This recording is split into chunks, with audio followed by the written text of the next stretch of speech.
ஒரு அழகான பச்சை நிற காடில் உயரமான மரங்களுக்கிடையே ஒரு சிறிய குரங்கு வாழ்ந்து வந்தது. இந்த குரங்கு சாதாரண குரங்கல்ல, அது வானத்தில் பறக்கக்கூடிய அற்புத சக்தி கொண்ட குரங்கு. கிளையிலிருந்து கிளைக்கு பறந்து செல்லும் போது வண்ண வண்ண பறவைகள் கூட அதை பார்த்து மகிழ்ந்தன. ஆனால் அந்த குரங்குக்கு ஒரு பழக்கம் இருந்தது.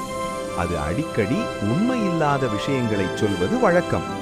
சிறிய விஷயங்களுக்கு கூட பொய் சொல்லி தன்னை பெரியவனாக காட்டிக்கொள்ள அது விரும்பியது.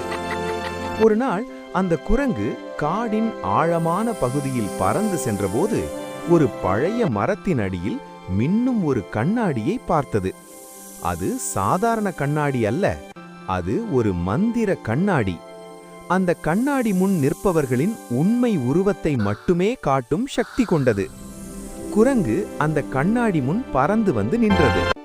அதில் அது நினைத்தது போல இல்லை. அது சொன்ன பொய்களால் அதன் முகம் மங்கலாகவும் கண்கள் சோகமாகவும் தெரிந்தன. அந்த காட்சி குரங்கின் மனதை மெதுவாக தொட்டது. அந்த நாளிலிருந்து குரங்கு ஒவ்வொரு நாளும் அந்த மந்திர கண்ணாடி முன் வந்து தன்னை பார்த்தது.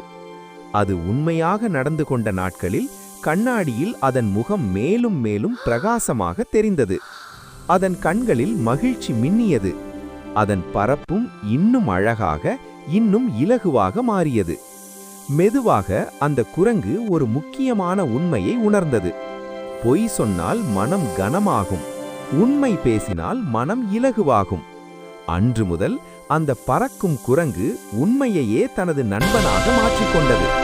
அதன் வாழ்க்கையும் இன்னும் இனிமையாக, இன்னும் ஒளியுடன் மாறியது. இப்பொழுது இந்த கதையிலிருந்து குழந்தைகளே நாம் கற்றுக்கொள்ளும் அழகான பாடம், உண்மைதான் எப்போதும் வெல்லும்.